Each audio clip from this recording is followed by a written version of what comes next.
C'était pas ça que j'avais prévu, moi, comme première date, là.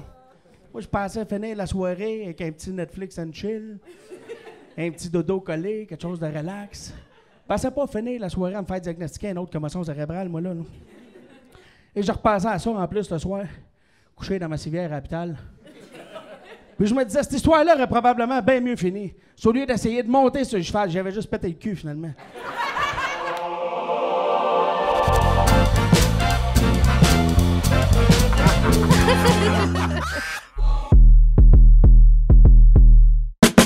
Vous allez vraiment avoir du fun avec Sam Hébert.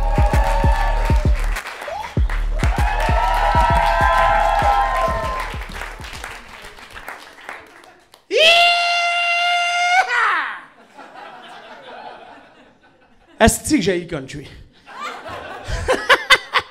Ça, c'est comme si je disais que je mange chanter. Il n'y a personne qui me créerait cet asseoir, hein? Ça va bien, la gang? Yeah! Good, good. Non, je fais des jokes. J'adore le country. C'est pas un personnage, ça. Je te dis pas que c'est pas une erreur de jugement, mais c'est pas un personnage. C'est un look que j'ai adopté il y a peut-être une 12aine d'années, ça. Le look country. J'ai rencontré une fille sur Tinder. Je la trouvais belle, je la trouvais intelligente. Vraiment mon genre de fille, tu sais. Le problème, c'est qu'elle se m'a compté qu'elle habite sur une ferme, elle, avec des chevaux. Puis, comme je te dis, moi, à l'époque, j'avais pas le look que j'ai là, tu sais. Je connaissais rien là-dedans, moi, là, le monde équestre, là. Pour te donner une idée, moi, équestre, je pensais que ça voulait dire un triangle, dont tous les angles sont égaux. Tu vois qu'on part de loin quand même. Mais je voulais y aller en date avec elle. Fait que j'ai fait ce que n'importe quel bon gars de Tinder aurait fait. Mais c'était inventer une vie. C'était inventé une vie, puis ça a marché. Ça a marché parce qu'elle m'a invité le lendemain chez eux pour aller débourrer un cheval. Ce qui est la première erreur que j'ai faite dans l'histoire, qui est de ne pas googler ce que ça veut dire, débourrer un cheval. Parce que l'avoir su d'avance, j'aurais jamais accepté d'aller là-bas, honnêtement. Parce que pour ceux qui ne savent pas, débourrer un cheval, ce que ça veut dire, c'est que le cheval n'a jamais été monté, tu sais. En même temps, je sais pas pourquoi je te regardais dans les yeux en faisant ça. Faites-vous-en pas. J'ai pas pété le cul d'un cheval non plus, c'est ça que j'essaie de vous dire. Je veux dire que le cheval, il n'y a jamais eu personne sur son dos, tu sais. Puis c'est moi qui va être sa première fois. Le problème, c'est que moi, je me rappelle la dernière fois que j'ai été la première fois avec quelqu'un, puis vaudrait pas la peine que j'en parle ici à soir, honnêtement. Je suis posé être là 8 minutes, il me manquerait un bon 7 minutes et demie de stock. Mais je commence à comprendre, moi, là, dans l'histoire, ce qui s'en vient. Je le vois que je suis dans la merde, là. Mais on dirait que mon ego mal placé m'empêche, moi, de prendre le téléphone, l'appeler et canceller. Fait que je me présente là-bas le lendemain matin à la ferme. J'arrive là-bas à 8 heures. Elle est déjà dehors, tu sais. À côté d'elle, il y a le cheval qui, lui, a déjà l'air de se dire « m'a tellement te brisé, mon esti. » Et moi, on dirait que plus j'approche d'eux autres, plus le cheval grossit. Et plus le cheval grossit, plus je me rends compte, moi, que j'ai gravement sous-estimé l'ampleur du projet, là. Puis elle le voit que je commence à paniquer. Fait qu'elle me dit « fais-toi-en pas, c'est super facile. » C'est super facile. T'as juste à te mettre un pied dans l'étrier et à te donner une swing. J'ai dit facile. Facile à dire, oui. Hein? Je ne sais pas si tu le sais, là, mais l'étrier m'arrive à hauteur des hanches. Là. Je te donne un cue à soir, la gang d'Urbania. Là. Prends pas des yeux au laser quand tu me regardes, voir que moi, par la flexibilité, on n'est pas des grands chums. Là, t'sais. Moi, dans les combats d'arts martiaux, si je te fais une jambette et tu tombes pas, j'en ai plus de move. Là. Et quand il parle de grand écart, pour moi, ça représente juste la différence entre mes dépenses et mes revenus. Comprends-tu? Et si tu penses, pour vrai, si tu penses que je porte des bottes de cowboy pour le look, c'est pour pas me pencher, pour les attacher, là. Après, juste te dire ça, si j'ai manqué d'air à mes chemins. Cowboy, hein? Le look idéal pour les gens comme moi qui ont tendance à faire de l'apnée du réveil. mais je réussis quand même, moi, de peine et de misère, à me mettre le pied dans l'étrier.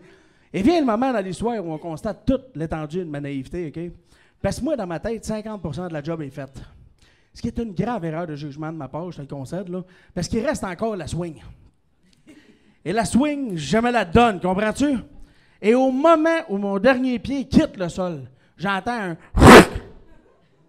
Je te regarde, t'es en train de te dire, Asti, il a déchiré son fond de culotte. J'aurais bien aimé ça, que ce soit ça, honnêtement. Mais le... C'est le bruit qu'a fait ma vertèbre quand elle a pris son 4%. Asti, le dos m'a barré, toi, chose. Un athlète. Puis je sais pas pourquoi, mais j'ai eu le drôle de réflexe à ce moment-là, moi, de kicker avec le pied qui était pris dans l'étrier. Tu vas faire le chemin avec moi, OK? Mon pied est pris dans l'étrier, qui lui est attaché après la selle, qui elle est strappée après le cheval. Là, vois-tu l'effet papillon des mauvaises circonstances qui s'en vient, là? Le cheval s'est mis avancé, c'est un asti de temps. Puis moi, j'ai passé de la position verticale, semi en contrôle de la situation, à la position horizontale, couché dans la merde, en train de me faire tirer par un étalon, là. Moi, à ce moment-là, tout ce que je vois, c'est le ciel, la terre, le ciel, la terre, le ciel. Pas toujours dans cet ordre-là, là. Puis une fois de temps en temps, une genre de qui me passe un peu trop proche. Pas si t'as déjà essayé, toi, de ralentir un cheval sans tenir les guides, mais on a un projet, là! T'as pas ça que j'avais prévu, moi, comme première date, là. Moi, je pensais finir la soirée avec un petit Netflix and chill, un petit dodo collé, quelque chose de relax. Je pensais pas finir la soirée à me faire diagnostiquer une autre commotion cérébrale, moi, là.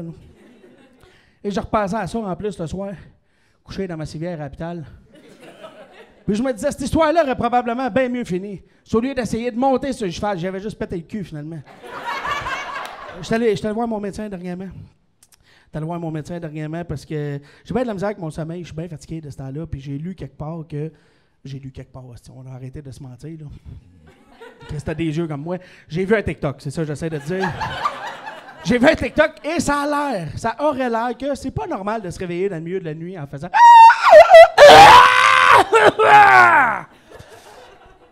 Fait que c'est ça. C'est quand même intense, pareil, tu sais. Mon corps essaie de faire des tentatives de suicide à mon insu. J'étais allé voir mon médecin là-dessus, puis j'ai expliqué mes symptômes. Il m'a dit, d'après moi, tu fais de l'apnée du sommeil. Je dis, OK, ça veut dire quoi, ça?